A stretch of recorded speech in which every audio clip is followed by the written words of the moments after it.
Gauri Suryavanshi S मराठीमध्ये आपलं स्वागत। वळूया आजच्या बातमीकडे।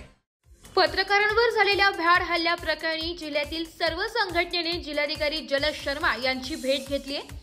जिल्हास्तरीय पत्रकार संरक्षण समिती सक्रिय करण्यासोबत प्रशासन आणि पत्रकारांमधील समन्वय अधिक प्रभावी करण्यासाठी जिल्हा प्रशासन पुढाकार घेईल। विशेष पोलीस महानिरीक्षक, पोलीस आयुक्त, पोलीस अधीक्षक यांच्यासह विविध खाते प्रमुख आणि पत्रकारांची एक कार्यशाळा घेऊन संवादात निर्माण झालेली दरी भरून काढण्यासाठी विशेष प्रयत्न करू, असे आश्वासन जिल्हाधिकारी जलज शर्मा यांनी व्हॉइस ऑफ मीडियाच्या शिष्टमंडळाला दिले।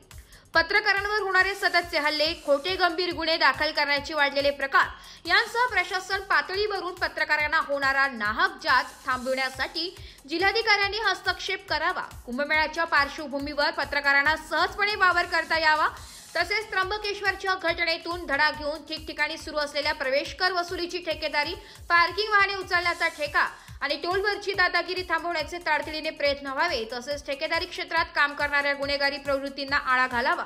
त्र्यंबकेश्वरसह अन्य ठिकाणी अशी दादागिरी करणाऱ्या ठेकेदारांना प्रतिबंधित करावे, अशा मागण्यांबाबत शिष्टमंडळाने जिल्हाधिकारी जलज शर्मा यांची आज दिनांक 22 सप्टेंबर रोजी दुपारी 12:30 वाजता भेट घेऊन चर्चा केली।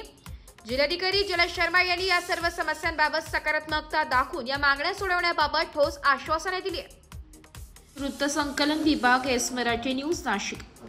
अशाच नवीन ताज्या घडामोडी जाणून घेण्यासाठी आमच्या एस मराठी न्यूज चॅनलला लाईक करा, शेअर करा, सबस्क्राइब करा आणि बेल आयकॉनला क्लिक करायला विसरू नका।